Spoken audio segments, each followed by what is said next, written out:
Hi friends, అందరికీ very very good morning. అందరు ఎలా ఉన్నారు? నేనైతే బాగున్నానండి. ఈరోజు నుంచి దసరా నవరాత్రులు స్టార్ట్ అవుతుంది కదండి. ఫస్ట్ డే ఈరోజు బాలా త్రిపుర సుందరదేవి అవతారం. అందరూ మంచిగా పూజలు చేసుకోండి. అందరూ అమ్మవారి అనుగ్రహం కలగాలని మనస్ఫూర్తిగా కోరుకుంటున్నాను. ఈరోజు అయితే నా పూజ ఇలా చేసుకున్నాను. హాయ్ ఫ్రెండ్స్, అందరికీ వెరీ వెరీ గుడ్ మార్నింగ్. ముగ్గు పెట్టి అంతా ఇళ్ళల్లో క్లీన్ చేసుకుని వాకిట్లో ముగ్గు పెట్టానండి. దేవుని కూడా అంతా ఈరోజు మొత్తం పటాలు తుడుచుకొని ఇలా ముగ్గు పెట్టుకున్నాను. దేవుని దగ్గర కూడా ముగ్గు పెట్టుకొని అమ్మవారిని నాకు నచ్చిన రీతిలో అలంకరించుకున్నాను. నేను లక్ష్మీదేవి అమ్మవారిని ఉంచుకుంటానండి. నేను ఏ అమ్మవారి రూపమైన లక్ష్మీదేవిని నేను పూజిస్తాను.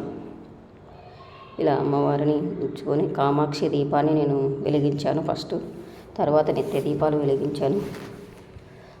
అమ్మవారు చూడండి ఎంత కలకలలాడుతుందో పువ్వులతో. మనం రోజు పూజ చేసుకుంటే మన మనసు కూడా హాయిగా ఉంటుందండి, ప్రశాంతంగా ఉంటుంది.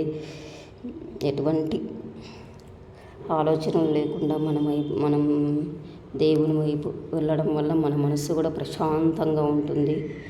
చికాకులు ఇవేమి ఉండవండి. రోజంతా మనస్ఫూర్తిగా గడుస్తుంది అనేది నా ఉద్దేశం. ఇక్కడ కృష్ణయ్యకు కూడా దీపం అనేది పెట్టుకున్నాను. నా కృష్ణయ్య చూడండి ఎంత ముద్దుగా ఉన్నాడో. ఇలా చేసుకుంటాను నేను. కృష్ణయ్యకు ప్రతిరోజు దీపం పెట్టుకుంటాను. నాకు వీలైనప్పుడల్లా కృష్ణయ్య అంటే చాలా